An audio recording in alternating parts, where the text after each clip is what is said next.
cette rencontre est dans le droit fil de ce qui a été programmé au niveau du plan d'accélération industrielle, c'est-à-dire un volet important de l'accompagnement des opérateurs économiques au niveau des écosystèmes par le secteur bancaire.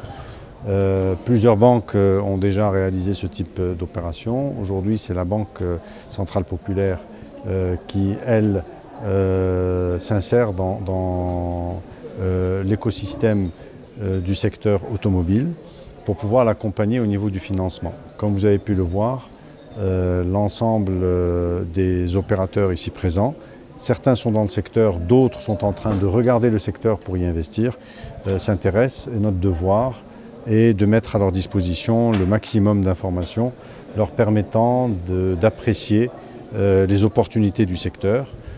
Par ailleurs, vous avez entendu le patron de la FIV, qui est une organisation importante dans le secteur automobile, l'appréciation qu'il fait du secteur industriel national.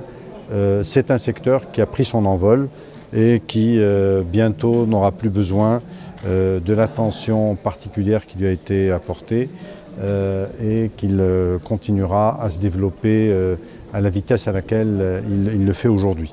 C'est important parce que c'est un secteur qui est devenu le premier exportateur national, bien devant tous les secteurs, et qui a pris une avance remarquable.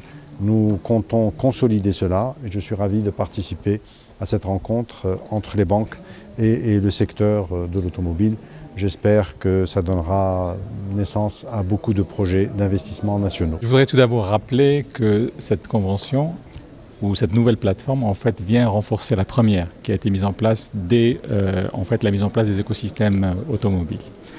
Dans cette deuxième plateforme, en fait, on cherche un objectif ultime qui est celui d'ancrer davantage la PME marocaine ou l'industrie en fait, automobile dans l'industrie marocaine. Et notamment embarquer avec l'ensemble des acteurs la PME dans plusieurs domaines, comme vous l'avez vu, que ce soit autour de l'équipement automobile, mais aussi dans la plasturgie, dans la logistique, dans le textile. Cette plateforme en fait est composée de 3 éléments. Le premier, c'est d'abord un accompagnement en termes d'ingénierie qui permettent en fait d'abord de conseiller les opérateurs qui voudraient s'embarquer dans ces écosystèmes sur la manière en fait de le faire sur le plan financier. Et il y a l'opportunité aujourd'hui en fait de créer des joint ventures avec des opérateurs internationaux. Donc cette ingénierie peut aussi aller jusqu'à du renforcement de fonds propres par du private equity. Donc ça c'est un premier aspect.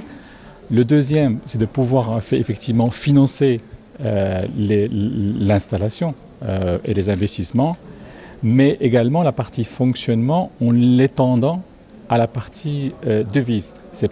Comme c'est expliqué, on ne va pas faire uniquement du leasing en dirham, mais on fera également du leasing en devise, du factoring en devise, etc.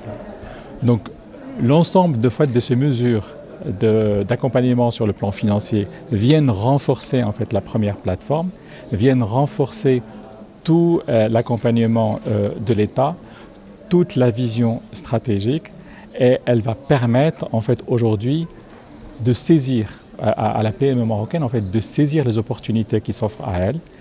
Et le partenariat en fait avec l'AMICA et avec la FIEV va permettre en fait de pouvoir d'abord identifier ces opportunités, mais également les partenaires étrangers qui veulent en fait rentrer en coopération avec des industriels marocains pour créer un ancrage renforcé autour des écosystèmes qui sont déjà installés.